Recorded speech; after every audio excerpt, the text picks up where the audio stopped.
श्री नित्यानंद कृष्ण चैतन्य की भक्ति दसों दिश विस्तरी। श्री नित्यानंद कृष्ण चैतन्य की भक्ति दसों दिश विस्तरी। गौड़ देश पाखंड में टिकियो भजन परायण करुणा सिंधु कृतज्ञ भय अगणित गति दायन। दस धारस आक्रांति महत जन चरण उपासे। नाम लेत निह पाप दुरित तहि नर के नासे। अवतार विदित पूरब मही उभे देही धारिये। श्री नित्यानंद कृष्ण चैतन्य की भक्ति दसों दिश विस्तरी। श्री नित्यानंद कृष्ण चैतन्य की भक्ति दसों दिश विस्तरी। श्री नित्यानंद महाप्रभु और श्री कृष्ण चैतन्य महाप्रभु। सबसे पहली बात तो बहुत गंभीर है ये चरित्र, इसलिए खूब भाव से सुनिएगा और प्रयास कीजिएगा कि आप लोग जहां जब लेट भी आ रहे हैं तो आके बैठ जाएं और जिनको जाना होता है वो पीछे ही बैठ जाएं। बस भाव से सुनिए। ये विषय अति गंभीर, अति गूढ़ और अति मार्मिक और समझने योग्य है। वैसे तो भक्तमाल जी में कोई भी चरित्र ऐसा है नहीं जो समझने योग्य नहीं है, पर कुछ विशेष ध्यान लगा करके श्री चैतन्य महाप्रभु के चरित्र को सुनिएगा। ले चलते हैं आपको श्री निकुंज में। चलो पी लो। निकुंज में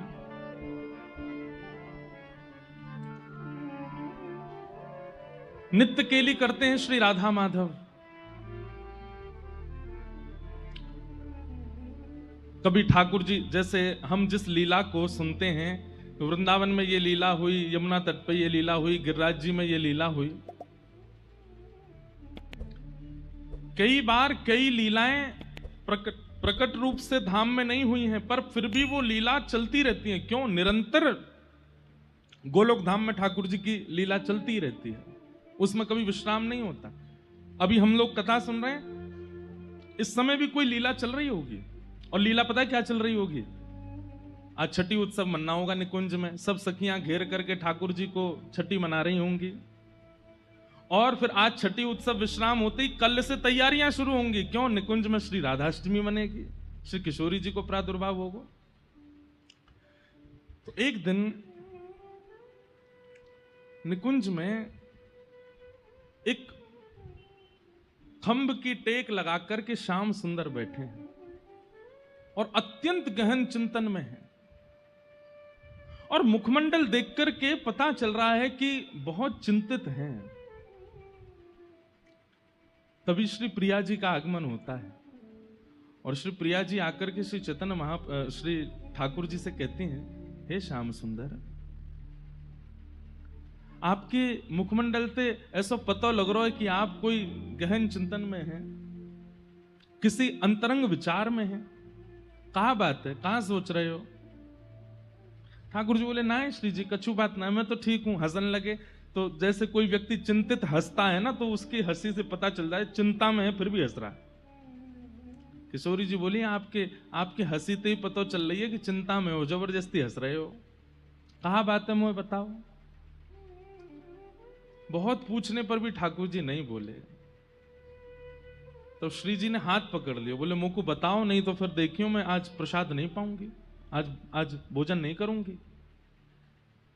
हठ पूर्वक जब किशोरी जी पूछने लगी, तब ठाकुर जी कहते हैं, मैंने ब्रजवासीन को कितनों विरह दियो ना।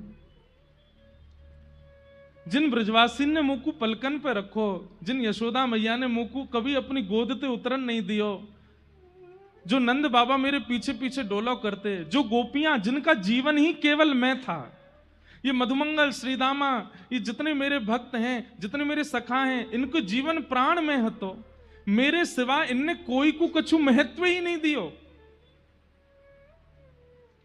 और आप तो केवल दर्शन भी मेरे, देखती भी मुझे हैं, श्रृंगार भी मेरे भाव से करती हैं,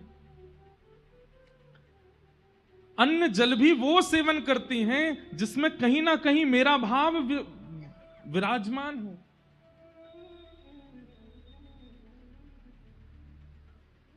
मैंने बहुत विरह दिया,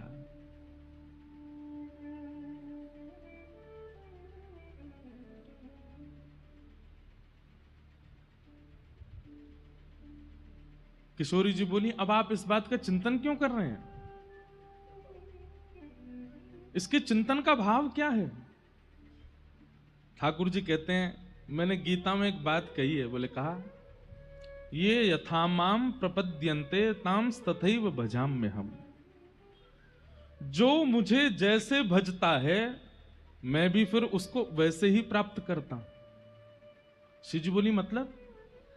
बोले मोए कभी कभी इतना भार लगे अपने ऊपर, यशोदा मैया के अश्रुबिंद, मधुमंगल श्रीदामा के अश्रुबिंद, मेरी प्राण प्रिया श्री किशोरी जी के अश्रुबिंद, इन गोपीन के अश्रुबिंद, ये सब अश्रुबिंद मुंह को बहुत भार लगे।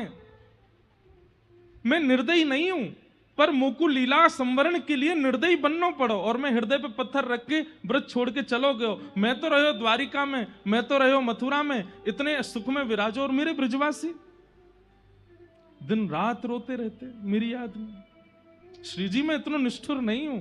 तो राधा रानी बोली, मैं जानू आप नहीं है निष्ठुर, आप क्यों ये विचार कर रहे? बोले नहीं ना, मेरे चित्त में वो भार बन के बैठी है बात। किशोरी जी बोली, तो क्या चाह रहे हैं आप? बोले अब मैं रोऊंगा, अब मैं रुदन करूंगा, और जितनों ब्रजवासी मेरे लिए रोए हैं उतनों ही मैं रोऊंगा, और उनसे ज्यादा रोऊंगा, और रो रो करके, बिलक बिलक करके अपने यहां ऋण से मैं उऋण होऊंगा। श्री जी थोड़ी है तो मन से उदास बात सुन करके, पर हंस के बोल रही हैं, आप नहीं रो पाओगे। ठाकुर जी बोले क्यों? मैं क्यों ना रो पाऊंगा? बोले कौन के विरह में रोओगे?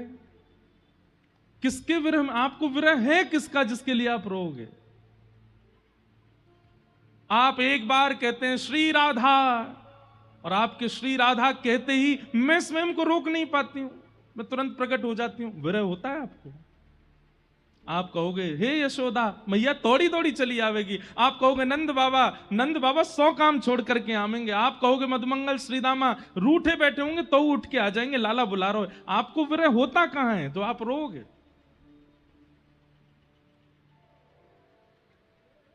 ठाकुर जी कहते हैं इसीलिए मैंने कुछ विचार किया है। बोले क्या? किशोरी जी मेरी बात ध्यान से सुनियो। किशोरी जी कह रही हाँ मैं सुन रही हूं, बताओ।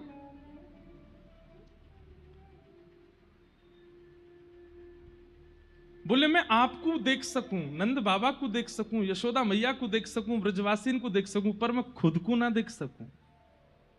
मैं आपको नाम गा सकूं पर मैं खुद को नाम ना गा सकूं, क्योंकि मैं स्वयं वही हूं। अगर मैं हूं मैं ही, पर आपके भाव में परिवर्तित है जाऊं, तो मैं अपनो नाम गा सकूं, खुद को पुकार सकूं, खुद को ध्यान कर सकूं, खुद के लिए रो सकूं। श्री जी बोली मतलब?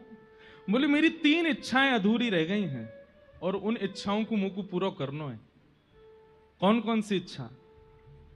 सबसे पहली मेरी इच्छा है कि श्री राधा जी के चित्त में जो प्रेम है मेरे प्रति, वो प्रेम कैसा है उसका मुझे अनुभव करना है। मेरे हृदय में आपके प्रति कैसा प्रेम ये मैं अनुभव करके देख चुका, पर आपके चित्त में मेरे प्रति कैसा प्रेम है उसका मुझे अनुभव करना है। दूसरी बात, मेरे रूप माधुरी, जब मैं चलूं तो गोपीन के हृदय रूपी मयूर नृत्य करने लगे। जब मैं गोपीन को देखूं तो उनके हृदय में जैसे मानो कोई कटाक्ष कोई कर गए हो। मैं गैयान को देखूं, इन गैयान के थनन से दूर बहने लगे। ऐसा मेरे रूप में कहा है, मैं अपने रूप को जानना चाहूं। जिस रूप लावण्य को देख करके गिरिराज जी की शिलाएं भी पिघल जाती हैं, उस रूप का आस्वादन मुझे ही करना है कि मेरे इस रूप में ऐसा क्या है, मेरी मधुरिमा में ऐसा क्या है जिससे ये सब हो जाता है। और तीसरी मेरी इच्छा,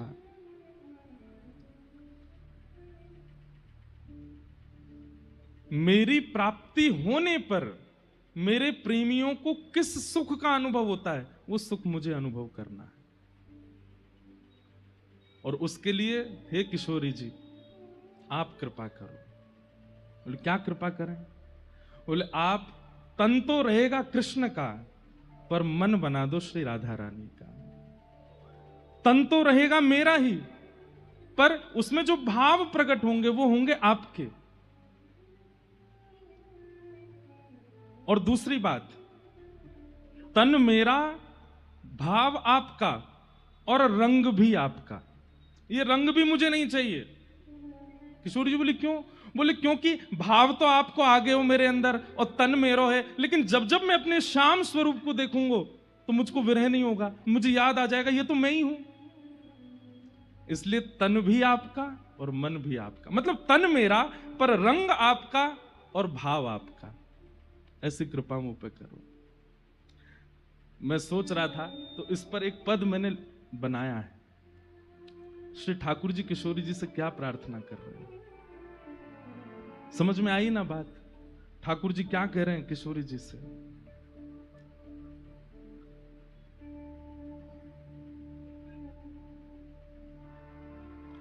प्यारी मोहे, ठाकुर जी गा रहे हैं, अपनो भाव ही दीजे प्यारी मोहे, अपनो भाव प्यारी मोहे, अपनो ही भाव ही दीजे प्यारी मोहे, अपनो। सब लोग गाओ। भाव दे के मोहे कांति हूँ दीजे, भाव दे के मोहे कांति हूँ दीजे, भाव दे के मोहे कांति हूँ दीजे, भाव दे के मोहे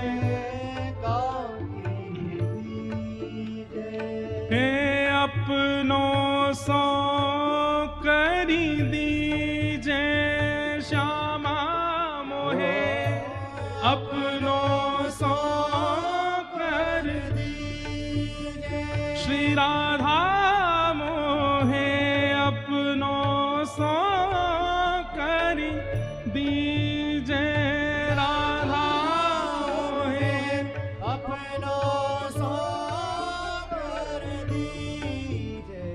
प्यारी मोहे, अपनो भाव ही दीजे प्यारी मोहे, अपनो भाव ही दीजे। किशोरी जी कह रही हैं कहा करोगे मेरे भाव को लेकर के?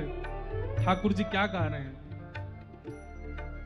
हाँ रोंगो बिलखूंगो निस दिन, रोंगो बिलखूंगो निस दिन, और श्री राधा कृष्ण रटूंगो, श्री राधा कृष्ण रटूंगो। स्वयं श्याम सुंदर कह रहे हैं प्रिया जी, मुझको आप अपनो भाव दे दीजिए, मैं रोऊंगो बिलखूंगो।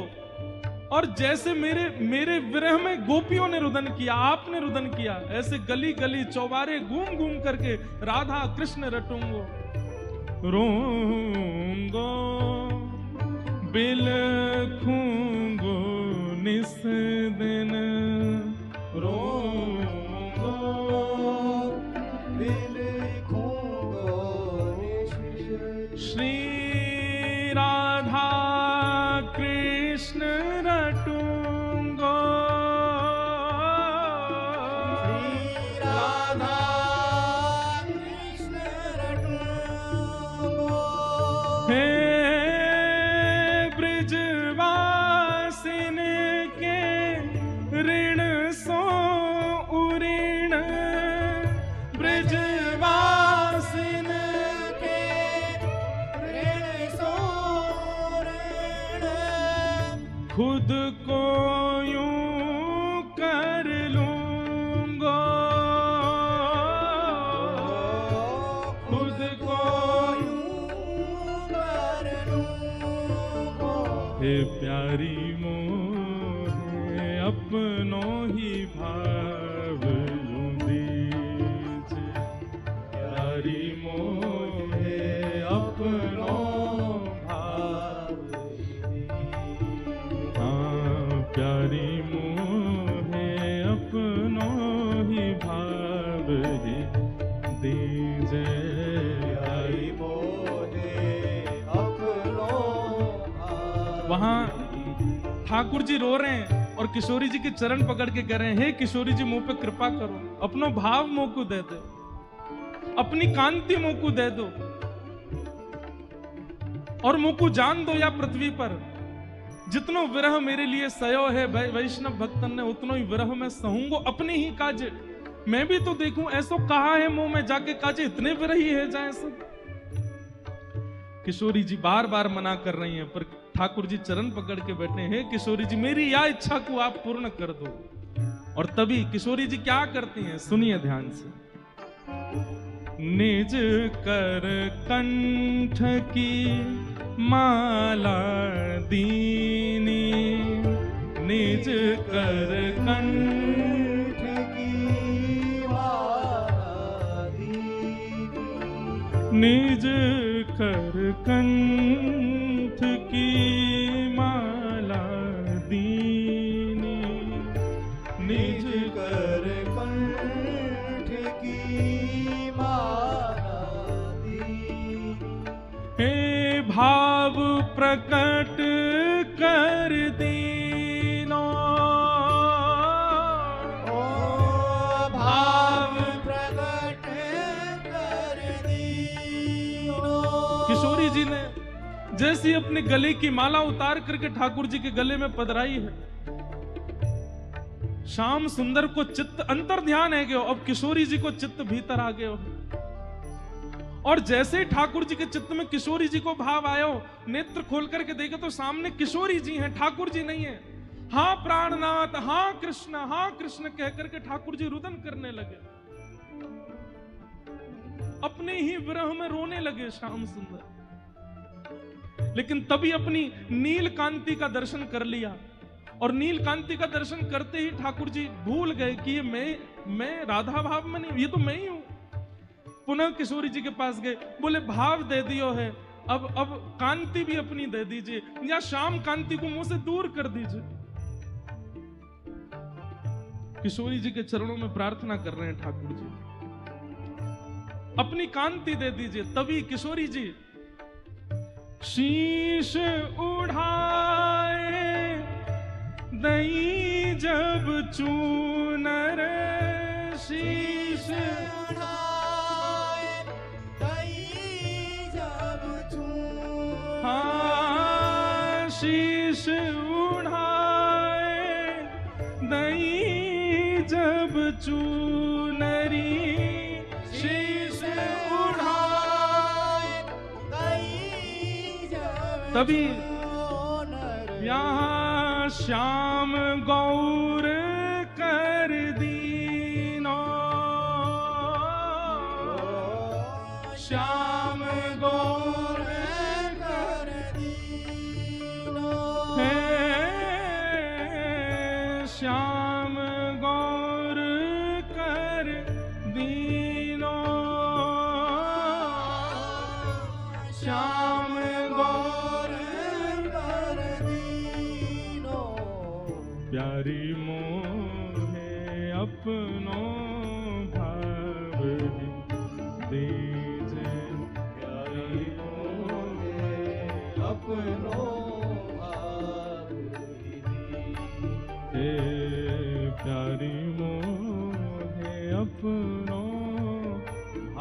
अवधि दीजे। प्यारी मोरे अपनो दी।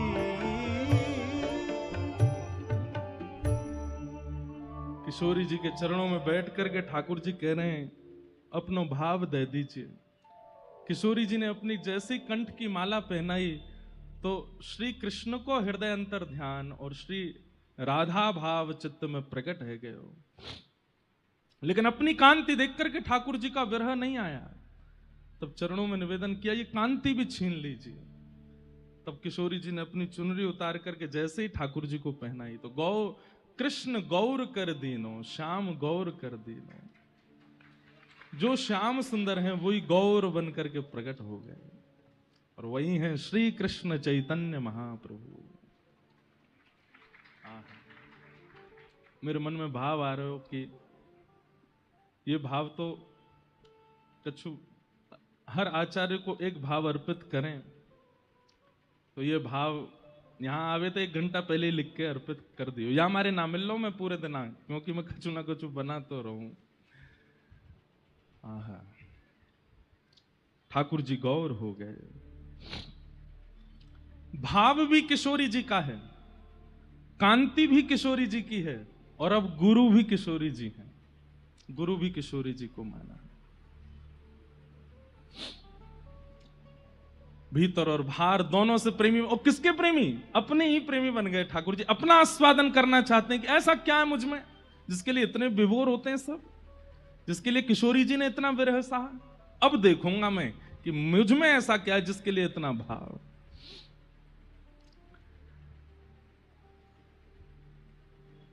इस प्रकार श्री ठाकुर जी अपने भाव में परिवर्तित हो गए और श्री गौर हरि के रूप में श्री ठाकुर जी बने आए। ठाकुर जी को इसे विरह भाव में देख करके जितनी भी वहां पर अष्ट सखियां आदि थी वे सब, ठाकुर जी के सखा आदि भी, वे सब भी आगे बोले कि श्याम सुंदर यदि पृथ्वी पर जाएंगे तो हम भी जाएंगे इनके साथ। कौन संभालेगा?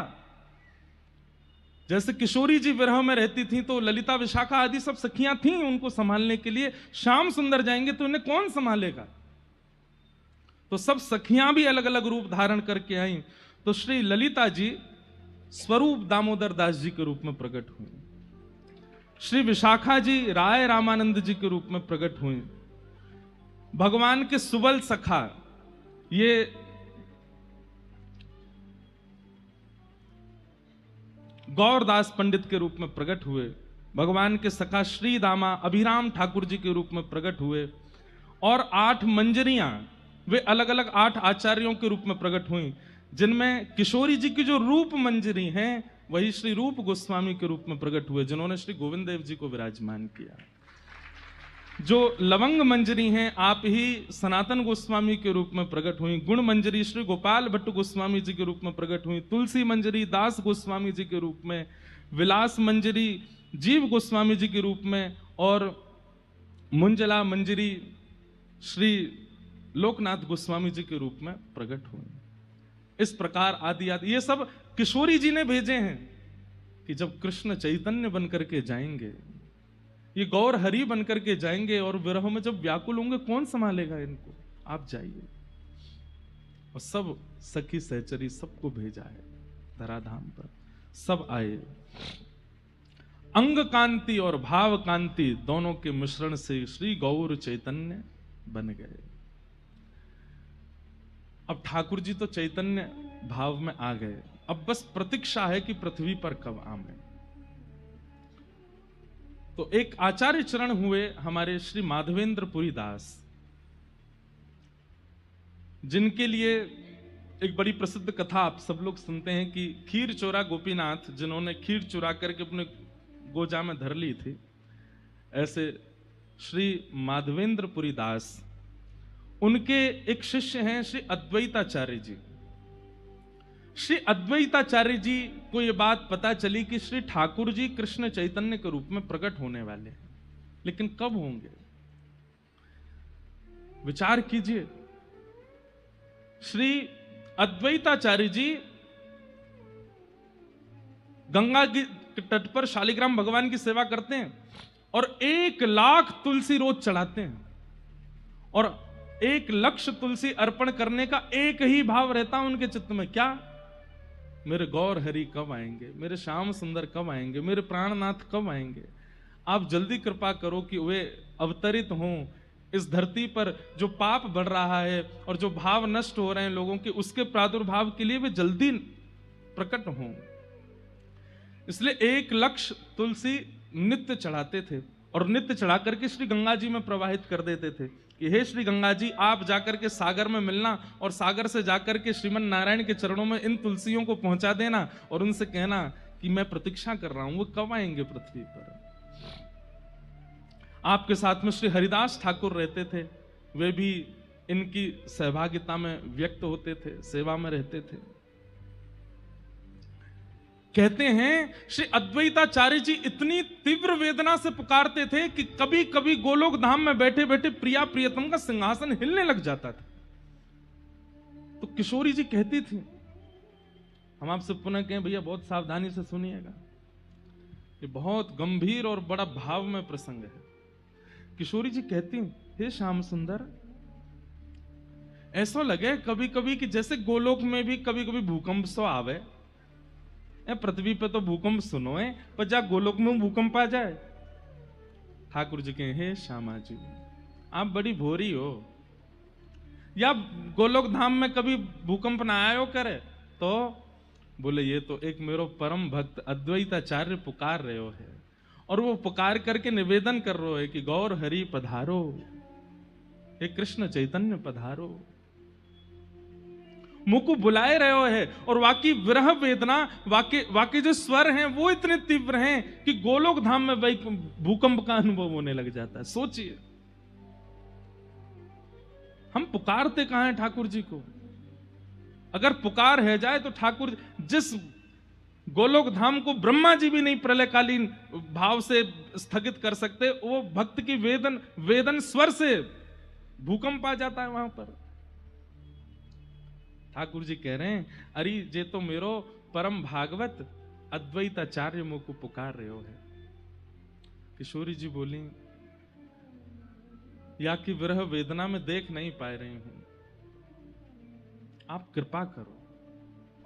और कृपा करके अब अवतार ग्रहण करो। किशोर ठाकुर जी बोले, बस चिंता नहीं करो, बस बहुत जल्दी समय आवेगा और मैं जाऊंगा और जा करके सबन पर अनुग्रह करूंगा, कृपा करूंगा। बंगाल प्रांत में एक स्थान है जिसका नाम है नवद्वीप, और नवद्वीप में श्री उपेंद्र मिश्र नाम के एक ब्राह्मण हैं, और उपेंद्र मिश्र ब्राह्मण के यहां पर श्री जगन्नाथ मिश्र जी का जन्म हुआ है। और श्री जगन्नाथ मिश्र जी का ब्याह सची माता जी के साथ में हुआ। चैतन्य महाप्रभु की माता जी को नाम सची मैया और श्री जगन्नाथ मिश्र जी उनके पिताजी। कह में कि ये दोनों कौन है? बोले, ये नंद यशोदा के अवतार हैं। श्री नंद बाबा ही श्री जगन्नाथ मिश्र जी के रूप में आए हैं और श्री यशोदा मैया ही सची मैया के रूप में पधारी। गौर देश बंगाल में आपको प्रादुर्भाव है। आपके एक पुत्र हुए जिनका नाम हुआ श्री विश्वरूप जी, और ये विश्वरूप जी ही श्री बलराम जी के अवतार हैं। बलराम जी के 2 अवतार हुए हैं, श्री नित्यानंद महाप्रभु जी के रूप में और श्री विश्वरूप जी के रूप में। आप भी उस विरह की वेदना का अनुभव करने के लिए पधारे हैं। जब बलराम जी को पता चली कि लाला जा रहे हो पृथ्वी पे, तो श्री नित्यानंद महाप्रभु के रूप में वे भी पधारे और श्री विश्वरूप जी के रूप में। फिर कथा आती, कल के प्रसंग में आएगा कि विश्वरूप जी और नित्यानंद जी जब दोनों मिले तो श्री विश्वरूप जी नित्यानंद जी में ही विराजमान हो गए, ज्योति रूप एक हो गए, और श्री बलराम जी के रूप में श्री नित्यानंद महाप्रभु हो गए। तो सची माता के यहां एक लाला ने जन्म लियो जिनको नाम है श्री विश्वरूप जी, जो कि श्री बलराम जी के अवतार है। ध्यान से सुनिएगा, बलराम जी के आगमन के बाद, विश्वरूप जी के प्रादुर्भाव के बाद सची मैया के 8 बार गर्भ धारण हुआ। पर 8 बार गर्भपात हो गया। बालक ठहरते नहीं है गर्भ में। जिस कारण से सच्ची मैया इतनी चिंतित रहती हैं। इनके सेवा में श्री दामोदर भगवान जी थे, ये उनकी खूब सेवा करती, आराधना करती, इत्र लगाती, माला पहनाती, तुलसी पधराती और चरणन में बारंबार निवेदन करती। मुझ को बहुत डर लगे, मुझ को बहुत पीड़ा होवे। अब जैसे कई माताओं को ऐसे भावना का अनुभव हो जाता है, भगवान करे किसी को ना हो, पर ऐसी क्रिया जिन माताओं के साथ हो जाती है ना, वो बहुत डरने लगती हैं फिर कि हमसे कोई अपराध ना बन जाए, हमारे किसी अपराध का हमको ये फल मिल रहा है, या हमारे द्वारा कोई गलती ना हो जाए। ऐसे सच्ची मैया बड़ी सावधानी रखती हैं और बड़ी सावधानी से अपना जीवन यापन करती हैं कि कोई अपराध ना बन जाए।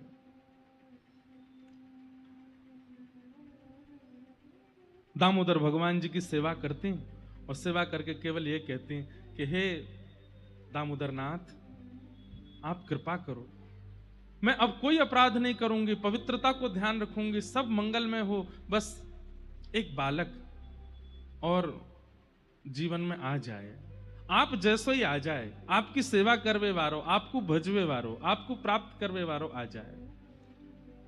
शुद्ध विचार और शुद्ध मनस्थिति ही ठाकुर जी को आगमन कराती है।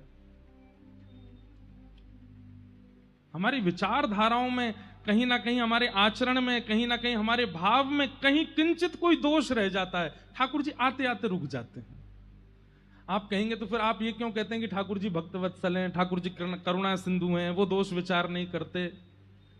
ठाकुर जी नहीं करते विचार, पर एक बात जो श्रीमद् भागवत जी में ठाकुर जी गोपियों से कहते हैं कि मैं पुकारने पर इच्छुक तो इतना होता हूं कि दौड़ करके चला जाऊं, पर तभी मुझे विचार आता है कि कहीं दोष युक्त व्यक्ति है और तब भी मैं पहुंच गया तो उसके मन में यह भाव आ जाएगा कि आचार्य चरण तो ऐसे ही बोलते थे कथा में, मैं तो खूब दोषी था फिर भी आ गए ठाकुर जी।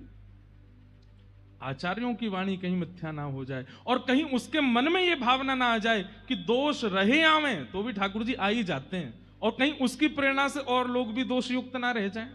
समझ रहे हैं ना बात? इसलिए ठाकुर जी किंचित भाव के दोषों को देख लेते हैं कि कहीं विचार और भावों में तो दोष नहीं है, और विचार और भावों में अन्य अन्य दोष आ भी जाएं तो भी ठाकुर जी आ जाते हैं, पर कहीं मात्सर्य दोष आ जाता है, ईर्ष्या का दोष। एक बात हमारी लिख लीजिएगा कंठीबद्ध होकर के,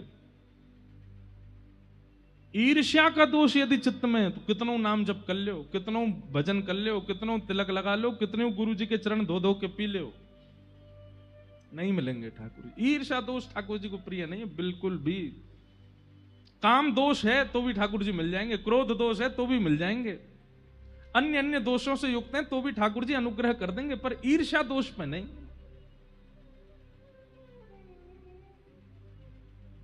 सच्ची मैया परम पवित्र हैं हृदय से और नित्य श्याम सुंदर को पुकारती हैं। अब देखो एक चीज आपको सब जगह मिलेगी कि आचार्य चरणों की माताओं का जीवन देखो। अब इसमें वुमेन एम्पावरमेंट वाले हमको कहीं घसीट नहीं लें, पिता को कुछ नहीं करना है, सब हमें ही करना है। आप इस बात को ऐसे क्यों ले जाते हैं? पिता के अथक प्रयास से कुछ नहीं होने वाला, बेटा केवल खाएगा पिएगा सोएगा, पर उसके भीतर अंतरंग का जो निर्माण है वो तो मां के स्वभाव से ही होगा।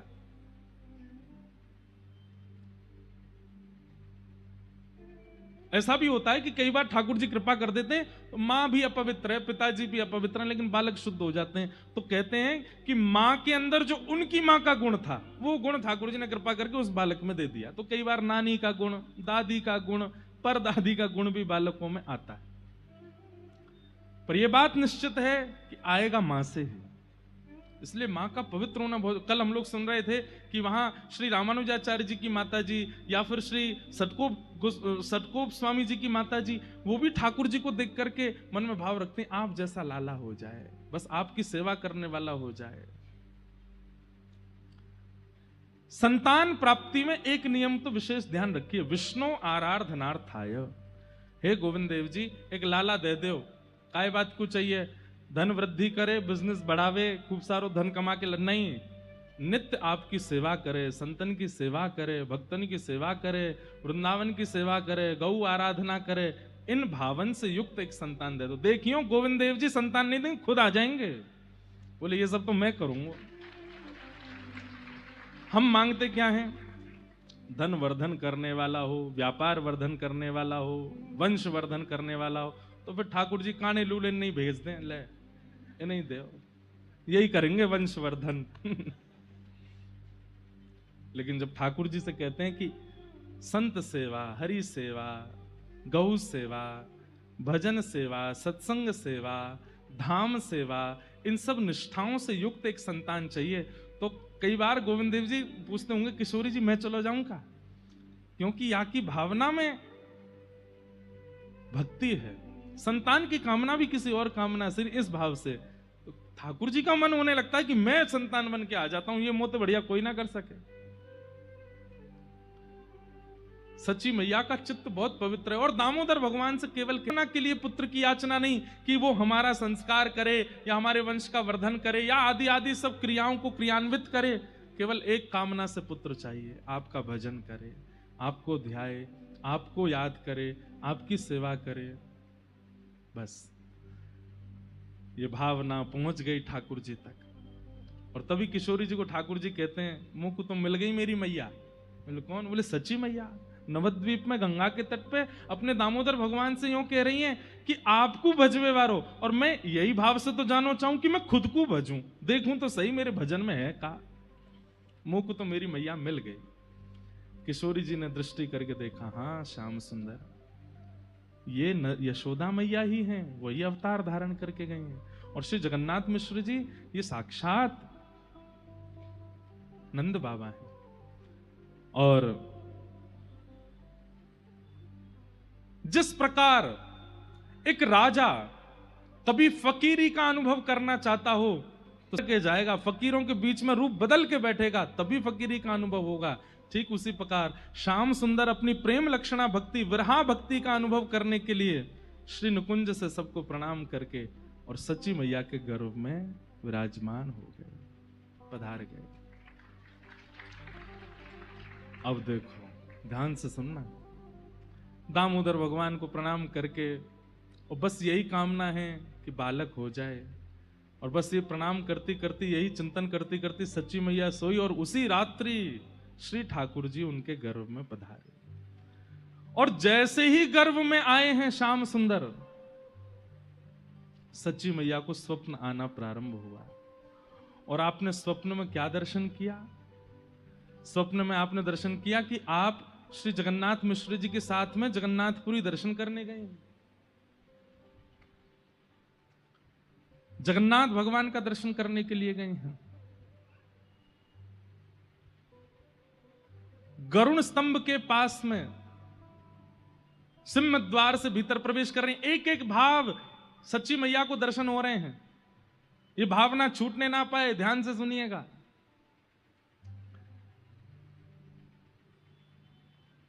सच्ची मैया को स्वप्न दिखता है कि जगन्नाथ मिश्र जी उनको जगन्नाथपुरी की यात्रा पर ले गए हैं। सिंह द्वार से भीतर प्रवेश कर रही हैं। पतित पावन भगवान सब दर्शन कर रहे हैं, लेकिन पतित पावन भगवान सच्ची मैया को देख रहे हैं अपनी नेत्रों से। और जैसे ही नेत्र उनकी तरफ हुए तो सच्ची मैया बोलती हैं, हे जगन्नाथ मिश्र जी देखिए, ऐसा लग रहा हो पतित पावन भगवान मुझे देख रहे हैं। बोले नहीं, तुम्हें नहीं देख रहे, वो सामने ही देख रहे हैं। आप लोग जगन्नाथपुरी गए हैं ना, वो द्वार पे ही भीतर प्रवेश करते ही पतित पावन भगवान है। सीढ़ियां चढ़ने लगी सच्ची मैया, स्वप्न देख रही हैं। और जैसे ही परिक्रमा लगा करके जा रही हैं तो क्या देख रही हैं? जगन्नाथपुरी मंदिर में जितने भी मंदिर देवालय हैं, सबके ठाकुर जी अपने अपने द्वार देहरी पर बाहर आकर के सच्ची मैया को प्रणाम कर रहे हैं। और ये देख करके सच्ची मैया बार बार जगन्नाथ मिश्र जी से कह रही, देखियो ये तो देवता सब बाहर आ गए, ये देखो ये भी देवी बाहर आ गई, ये तो गणेश जी बाहर बैठे हैं। बोले बाहर नहीं है देवी, अंदर बैठे हैं सब। सच्ची मैया को स्वप्न अनुभव हो रहा है। जैसे ही आपने जगन्नाथ मंदिर में प्रवेश किया और गरुण स्तंभ के पास से दर्शन की आज भी विधा है। गरुण स्तंभ के पास जाकर के जैसे ही सच्ची मैया ने पहले बलभद्र जी को देखा, सुभद्रा जी को देखा, और जैसे ही जगन्नाथ जी को देखा तो जगन्नाथ जी को देखते ही जगन्नाथ जी मंद मंद मुस्काने लगे और मुंह खोल खोल करके बार बार जैसे मानो मैया मैया कह करके सच्ची मैया को पुकार रहे हों। और तभी अचानक से विशाल विग्रह श्री जगन्नाथ जी का धीमे धीमे धीमे धीमे छोटा होता चला गया। अचानक से श्री जगन्नाथ जी की भुजाएं प्रकट हो गई, चरण प्रकट हो गए और नन्हे से गोपाल जी बन करके ब्रह्म वेदी से उतर करके दोहरियां दौड़ करके आए और सच्ची मैया की गोद में आकर के लिपट गए। ये स्वप्न सच्ची मैया। बंधुओं, श्री गौर हरि कौन है? जब लीला संवरण करते हैं श्री चैतन्य महाप्रभु, प्रकट भी श्री जगन्नाथ जी से हो रहे हैं आज सच्ची मैया के पास में। और जब आप लोग सुनेंगे कि श्री चैतन्य महाप्रभु लीला विजय कर गए, तो उस दिन भी सुनेंगे कि दौड़ करके श्री जगन्नाथपुरी मंदिर में प्रवेश करते हैं और गरुड़ स्तंभ के पीछे से दौड़ करके जाते हैं और श्री जगन्नाथ जी में ही विलीन हो जाते हैं। चैतन्य महाप्रभु साक्षात श्री कृष्ण है, कोई अंतर नहीं। घबरा करके मैया के नेत्र खुले और यही स्वप्न सच्ची मैया जगन्नाथ जी को सुनाती हैं। जगन्नाथ मिश्र अपने पतिदेव को, मैंने अभी एक स्वप्न देखो। बोले कहा? बोले ऐसे हम लोग जगन्नाथपुरी गए और वहां पर जगन्नाथ जी छोटे लाला बन गए और वही दौड़ करके आके मेरी गोद में आकर के बैठ गए। मैं उनको खिला रही हूं, उन्हीं को हृदय से लगा रही हूं। देवी, ये तो शुभ है, ठाकुर जी का दर्शन होना स्वप्न में, ये तो अच्छी बात है, इसमें चिंता क्यों करती हो? चलो स्नान ध्यान करो, सेवा करो। सच्ची मैया स्नान ध्यान कर रही है, लेकिन चिंतन में वही चल रहा है कि जगन्नाथ जी, अच्छा स्नान करके आप जैसे ही बाहर आई तो आपके श्री अंग में वो लक्षण प्रकट होने लगे जो एक गर्भवती माता के होते हैं। आपको पीड़ा जैसी होने लगी, वमन की सी स्थिति बनने लगी। तो आपने जाकर के श्री जगन्नाथ मिश्र जी से कहा कि नहीं, थोड़ा दाई माँ को बुलाओ ना, मुझे कुछ अनुभव हो रहा है। तो जैसे ही दाई माँ आई, आकर के उन्होंने जैसे ही सच्ची मैया की नाड़ी देखी और देख करके तुरंत प्रसन्न होकर के श्री जगन्नाथ मिश्र जी से कहा, बधाई हो, घर में नन्ही किलकारी आवे वारी है, आज सच्ची मैया को गर्भ होने का अनुभव हो रहा है। उसी रात में स्वप्न हुआ, मतलब स्वप्न के द्वारा ही श्री जगन्नाथ जी गर्भ में पधार गए हैं सच्ची मैया के। अब तो स्थिति ये कि सच्ची मैया को खूब सारे अनुभव होने लगे। कभी कभी क्या अनुभव होता है, सुबह उठती हैं और जैसे ही आंगन में देखती हैं तो खूब सारे सुगंधित पुष्प चारों ओर पड़े हैं। सच्ची मैया आकाश की ओर देखती हैं और जैसे तेज धूप उनको लगती है और जैसे ही वो ऐसे करती, इतने में ही एक बादल आता है और ऊपर आकर के छतरी बनकर के सच्ची मैया के घूमने लगता है। जहां जहां जाती है वो बादल ऊपर ही डोलता है। ये सब अनुभव होने लगे। आप जैसे ही सूर्य नारायण को अर्घ देने जाती हैं, इतने में क्या देखती हैं कि सूर्य के नेत्र प्रकट हो गए, सूर्य की मुस्कान आ गई और सूर्य देव प्रणाम कर रहे हैं, सच्ची मैया को वंदन कर रहे हैं। आप जब गौशाला में जाती हैं तो सारी गाय रम्माना बंद कर देती हैं और सच्ची मैया को देख करके नेत्रों से अश्रुपात करने लगती हैं। क्यों? क्योंकि सबको पता है कि गर्भ में कौन है। इस प्रकार के अनुभव आपको होने लगे। कभी बालक के चरणों के चिन्ह दिखाई देने लगते हैं, कभी सूर्य चंद्र के प्रणाम की भावना आपके चित्त में आने लगती है, कभी बादल छतरी बनकर के घूमने लगते हैं। आप जाकर के श्री जगन्नाथ मिश्र जी से कहती हैं, ये सब अनुभव मुझे हो रहे हैं। तो इन अनुभवों से तुम कहीं व्यथित तो नहीं हो रही हो? सच्ची मैया कितनी व्यथित तो नहीं, पर चित्त में आनंद हो रहा है। देवी, तुमको चाहती हो, देखो गर्भ में बालक है, तुम्हें बहुत सावधानी रखनी है। पहले ही 8 बार गर्भपात हो चुका है, अब नहीं होना चाहिए, बहुत साफ। तुम कुछ चाहती हो तो मैं वो व्यवस्था कर दूं? सच्ची मैया बोले, एक काम कर दीजिए। बोले क्या? अखंड संकीर्तन बैठवा दीजिए घर पे, दिन रात मेरे कानों में केवल हरिनाम चलता रहे। आहा, अभी मां को 1 महीना ही हुआ है गर्भ धारण किए और श्री घर में अखंड संकीर्तन बैठ गया। दिन भर कीर्तन होता है, रात भर कीर्तन होता है। चलती फिरती उठती बैठती मां के कानों में केवल और केवल श्री प्रिया प्रियतम का नाम गूंजता रहता है।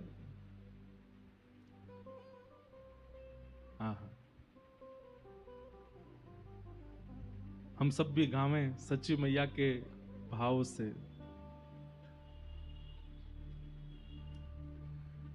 हे भजो मुकुंद माधव माधव मुरारी भजो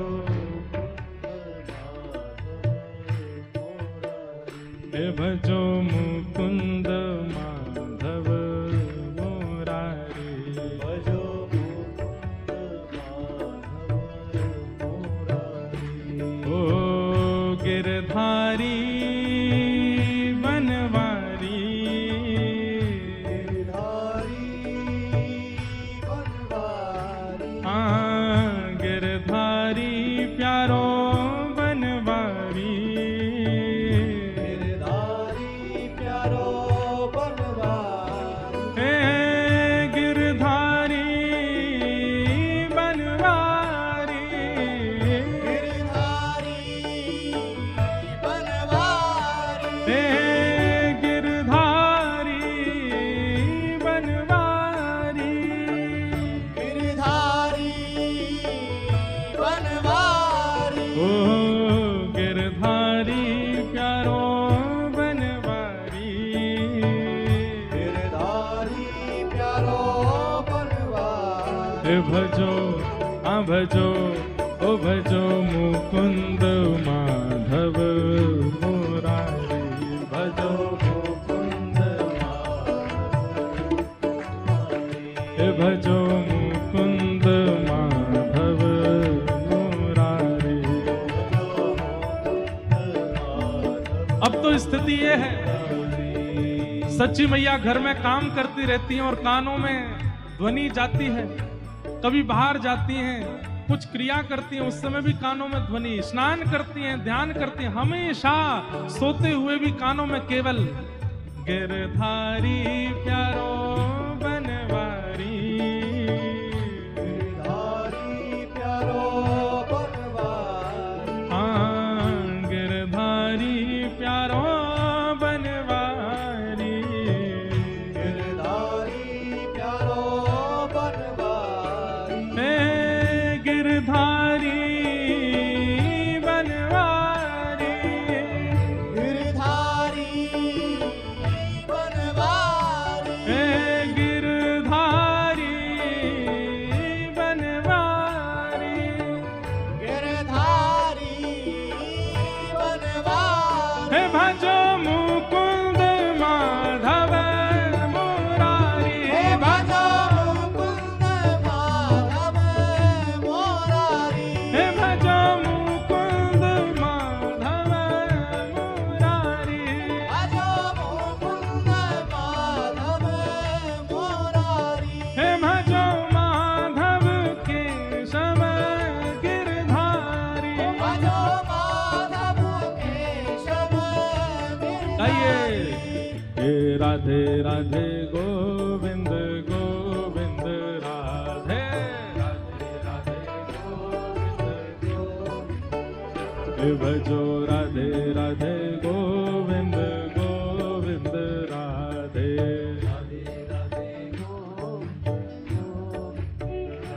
हे गोविंद राधे गोपाल राधे राधे गोपाल राधे। हे गोविंद राधे गोपाल राधे गोविंद राधे गोपाल राधे। हाँ गोविंद राधे गोपाल राधे गोविंद राधे गोपाल राधे।